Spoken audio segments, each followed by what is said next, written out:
This has been going on in the church for the last 50 years, but no one addressed it. Who's actually doing his business as a Christian musician. So what they're doing is they want to be the Christian version of worldly musicians. The difference between them is in the lyrics. Is that what ministry is? Are we just, those of us ministers, are we just Christian versions of orators in the world? Of political speakers in the world? Is that what we are? Are we just demonstrating our gift or talent of oration? Is that what we are doing?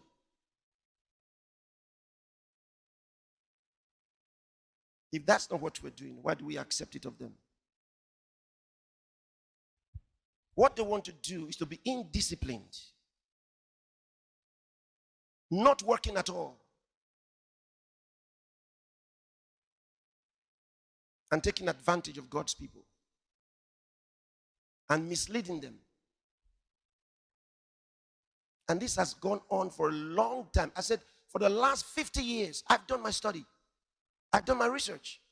For the last 50 years, these things have been in the house of God, but nobody addressed it.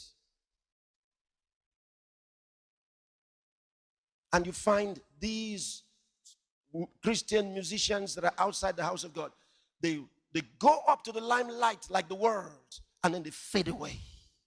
They go up and they fade away. They go up and they fade away. Why does it keep happening to them? And when they fade away, they fizzle out. They are not in the churches. You can't find them in the house of God. You don't know what they are doing. Because as the business died, it proved to have been a business. They were never in the house of God. Because they propelled themselves to become stars in the house of God. So since they are stars, they want to be addressed in a certain way. They can't humble themselves anymore in the house of God. And so when they don't know what to call themselves, they say, Minister John. So we have to introduce them as Minister so-and-so. If that is the case, all of us are ministers. Don't we all have ministry of reconciliation? Every Christian can be addressed as minister. But because they can't find their place.